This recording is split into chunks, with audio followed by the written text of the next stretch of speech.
This is Dabu7, and believe it or not, we have yet another object, this interstellar object, making its way toward Earth that many are saying could be an alien probe, it could have life, a bunch of different theories surrounding this. But an official report put out, and it's making headlines because, if you recall, the very first interstellar object that came through our neck of the woods was dubbed Oumuamua.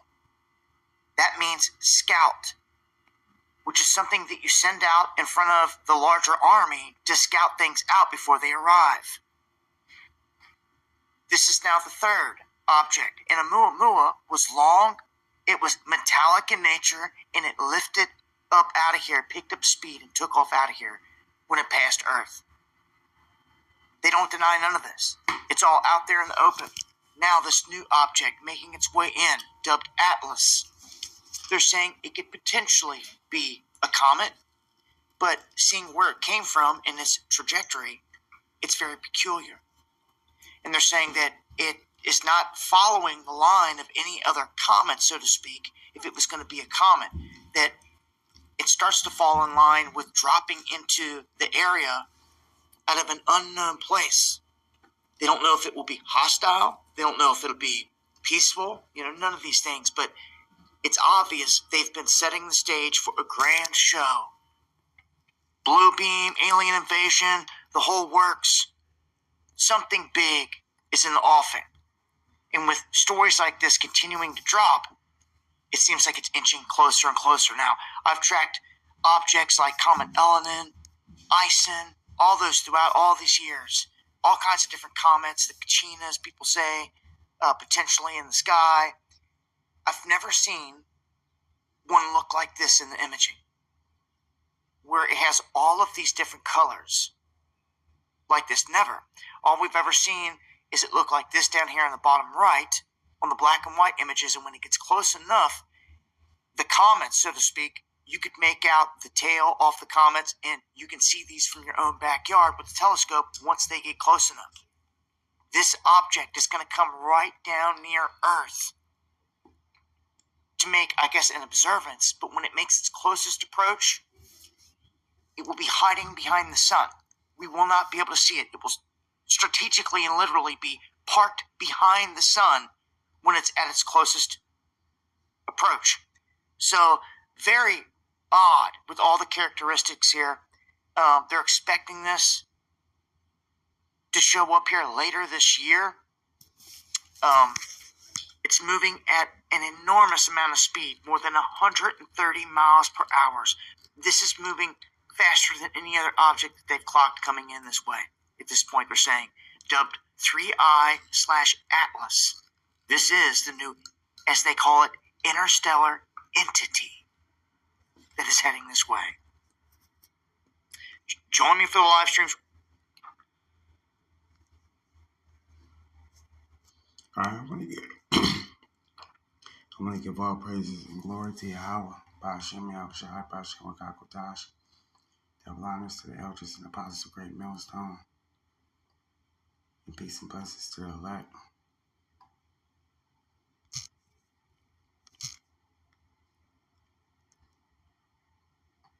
This Revelations 1:7, it says, behold, he comes with clouds, and every eye shall see him, and they also which pierced him, and all kindreds of the earth shall wail because of him. Even so, amen.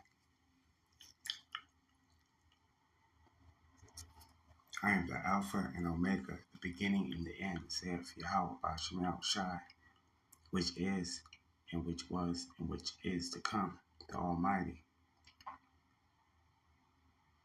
So let's talk about the coming of Yahushua.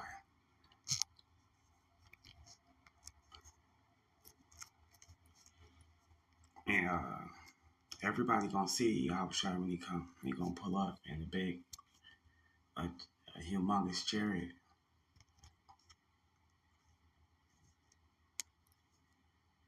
This second and chariot sightings was we don't know if this is true chariot sighting, but they putting because they ain't gonna never put it out there. But hopefully it's it. This second address, 13 and 1. It say, and it came to pass after 7 days, I dreamed a dream by night, and lo, there was a wind from the sea, and it moved all the waves thereof. And behold, and lo, that man waxed strong with the thousands of heaven, because that's the way Yahushua was prophesied to come with the thousands of heaven, right?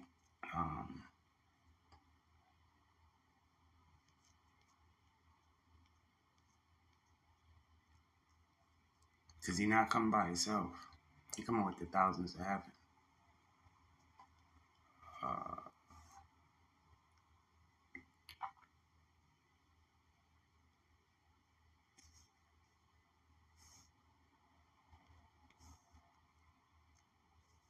It's the book of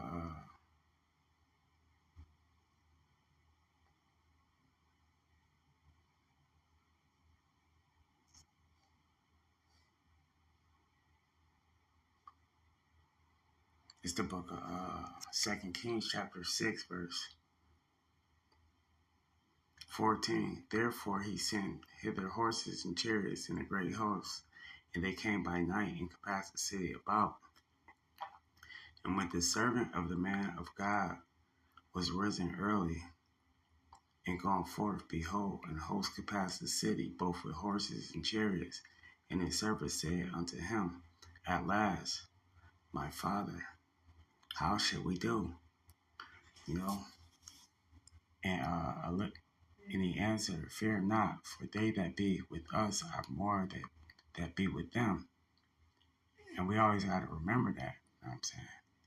It said, and Elisha prayed and said, Lord, I pray thee open his eyes that he may see. And the Lord opened his eyes to the young man, and he saw, and behold, the mountain was full of horses and chariots of fire around about Elisha. So Elisha prayed for his servant to see his power. You gotta use the bathroom? Oh my God.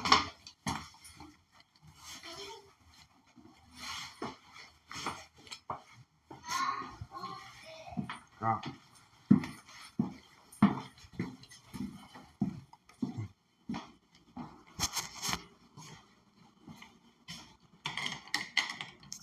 Another example, second Ezra.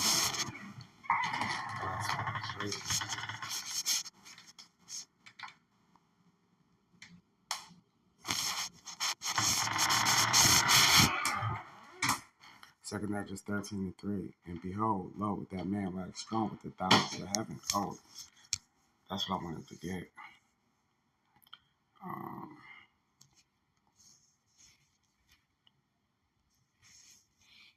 Book of Second Ezra First Jude chapter, book of First Jude 1:14. And Enoch the seventh from Adam prophesied of these, saying, Behold, the Lord come with 10,000 of his saints. He's coming with 10,000 of his saints to execute judgment upon all. So he's bringing an army. Because Esau gonna try to fight, and the other nations, they had a pact. Ronald Reagan is a video of Ronald Reagan saying would they not come together. So they got a pact to fight Yahushua.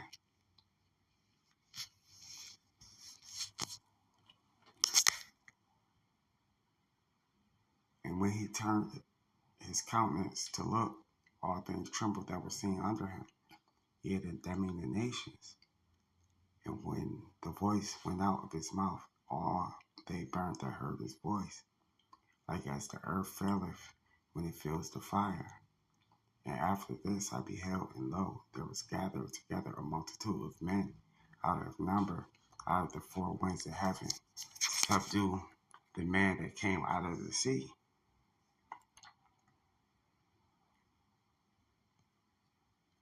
But I beheld, and lo, he had graven himself a great mountain and full upon it. That's talking about the chariot. But I would not have seen the region or place whereof the hill was graven, and I could not. So, let me see. Find that video.